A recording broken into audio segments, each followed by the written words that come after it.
Previously on Dungeon Architect, our hero, equipped with the system, survived the treacherous labyrinth, defeated the fearsome guardian, and unlocked the secrets of the ancient temple. But the enemy's true plan is unfolding, and the desert landscape echoes with despair. Multiple individuals are being detected in every direction, shattering our very survival spell. Brian's words are laced with desperation, and his tone screams urgency. This is a moment of truth for all who remain. So only one that survived. Kella admits, her voice trembling. No, but seriously, HHM, isn't the family tracking spell not working? Inul asks, her brow furrowed in concern. With their hunger sated, the group decides to start a fire to warm themselves up.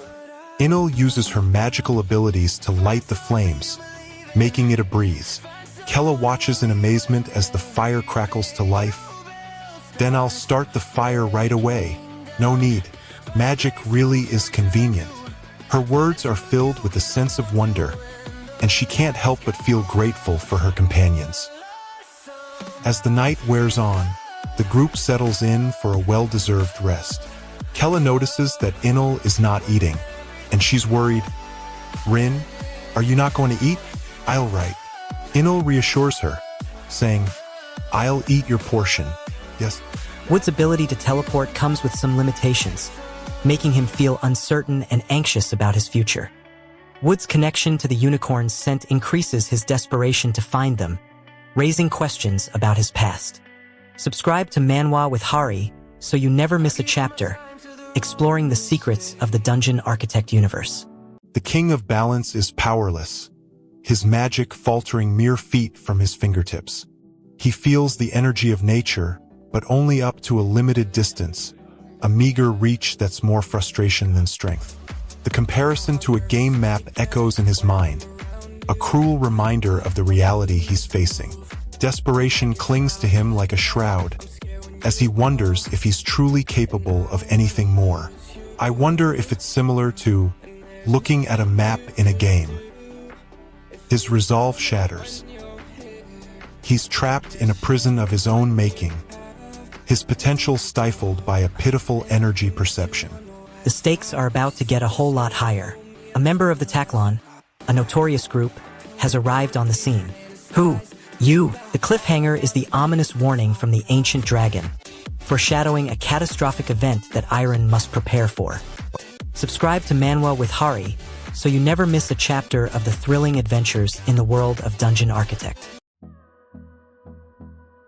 Killian's frustration boils over, his anger fueled by the unyielding grip of fate on his path. He strains against the invisible chains that bind him, desperate to break free from the inevitable course that awaits. Kella Calden's words pierce his mind like a cold wind. I swear, I only get your energy out when you exert yourself like that. But even with her words, Killian can't shake off the feeling that he's running out of time. Sir Kella's voice echoes in his mind, a haunting whisper that sends shivers down his spine. However, even so, Killian's resolve falters, and he lets out a defeated cry. Subscribe to Manwa with Hari so you never miss a chapter.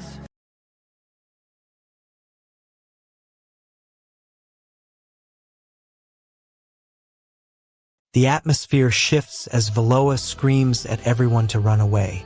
Her frantic voice cuts through the chaos, but her eyes are fixed on the powerful dragon that has appeared out of nowhere.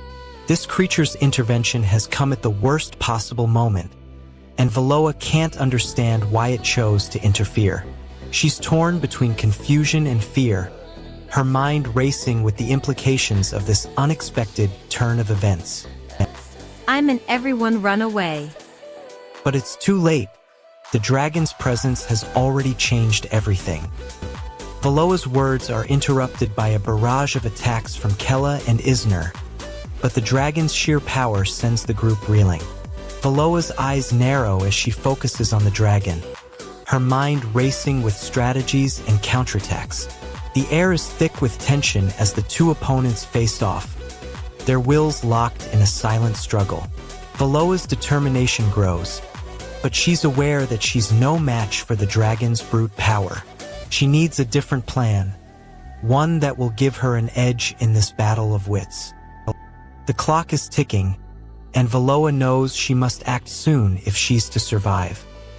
Valoa's thoughts are interrupted by the realization that the dragon's help could spell disaster for Kella's past. The cliffhanger hangs as Yojin's memories spark a mysterious energy, drawing the attention of unknown forces. Subscribe to Manwa with Hari so you never miss a chapter. The stakes are higher than ever. The dragon that tried to kill us in the past has been secretly working with our mothers for reasons we don't understand yet.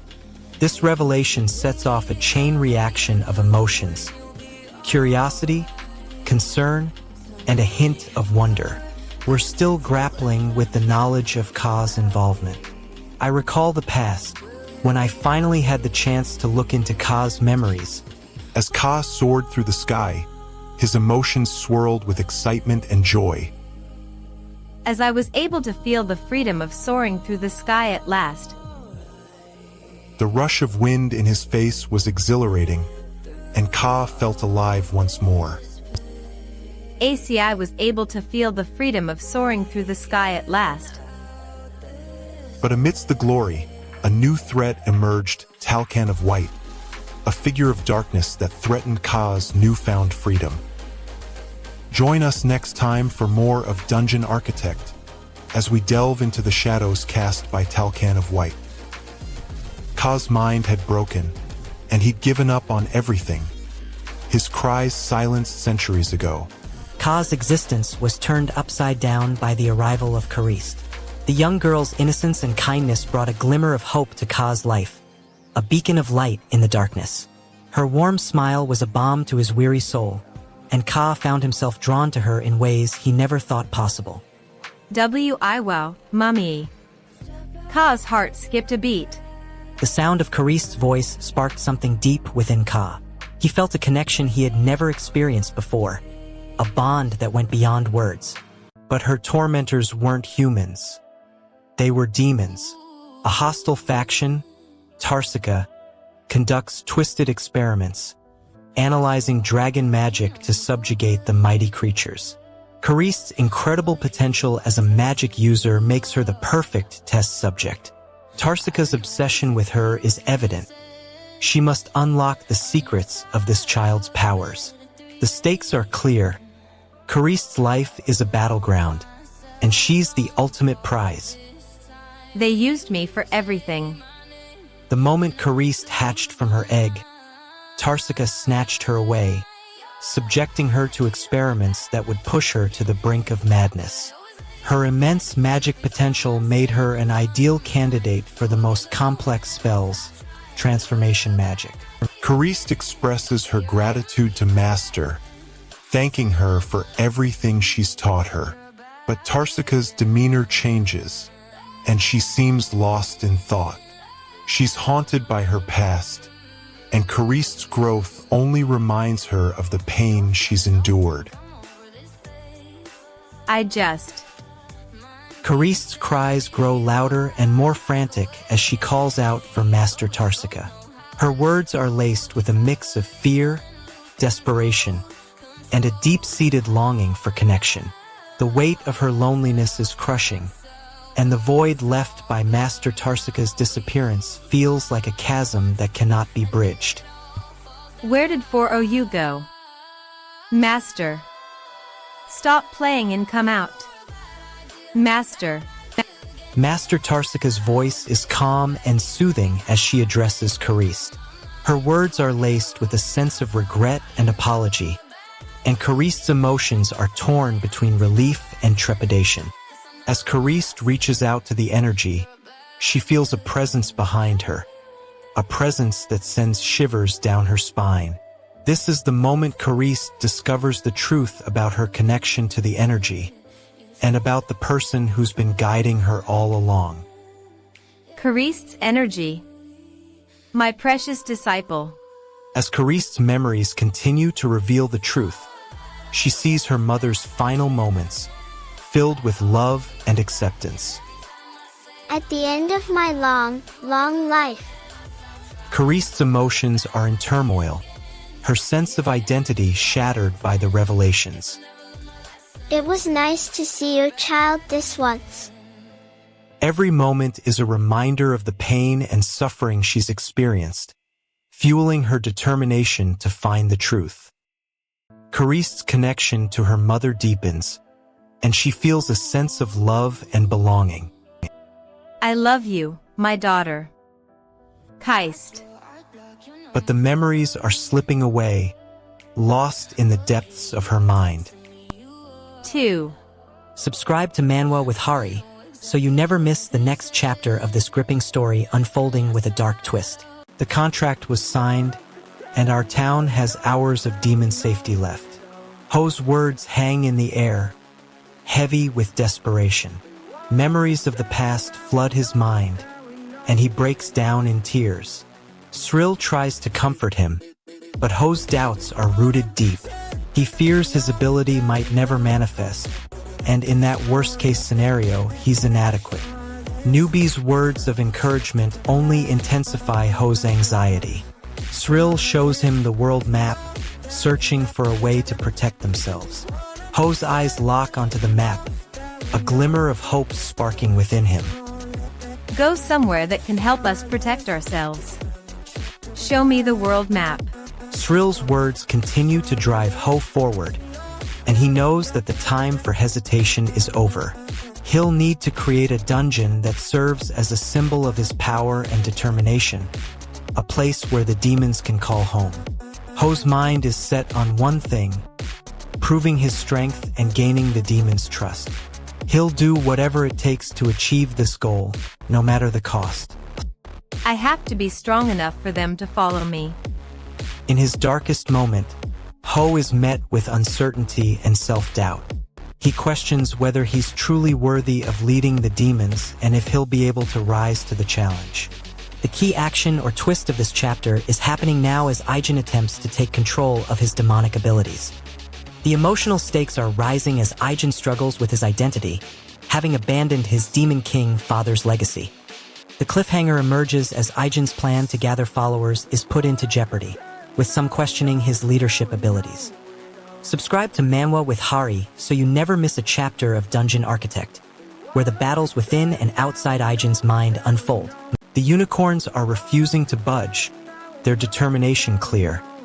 They won't be going any further, and 3S seems perfectly fine with that, releasing the unicorns from their grasp. It's a strange decision, but they've already arrived at their destination. Perhaps it's for the best. This environment would be treacherous for anyone, human or demon. In this unforgiving weather, the stakes are higher than ever. OG's insight is crucial. That's why this location is perfect. The demons and humans would find it almost impossible to survive up ahead. Mam nods in agreement, his expression a mixture of concern and understanding. As they proceed, the paths begin to merge into a bigger room. The group's initial excitement turns to dismay as they realize the room is a trap. The paths narrow, only to suddenly open up into a much larger. But that's not all after that. There's a room even deeper into the cave, connected to a small exit. The group's initial relief is short-lived. They are now facing a new, even greater challenge. Will they be able to escape? The fate of the group hangs in the balance. As they venture deeper into the cave, and 3S and the unicorns consider splitting into two groups to explore both paths. The group momentarily breathes a ha of relief as they pause, with 3S trying to reassure Kella that he's got things under control. However, the brief calm is shattered when they suddenly encounter a new threat. I get it, so calm down a bit. The group's eyes widen in unison as they set eyes on an ancient crystal necklace. Its price tag impossible to ignore. Syle's enthusiasm is evident as he exclaims, "Doesn't it look good on me?" But Commander Srill's skepticism grows by the second. Rin, however, remains characteristically composed, hinting that a more seasoned adventurer might react differently.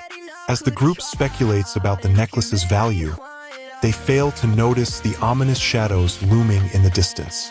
Ah, Sure, if it was Rin.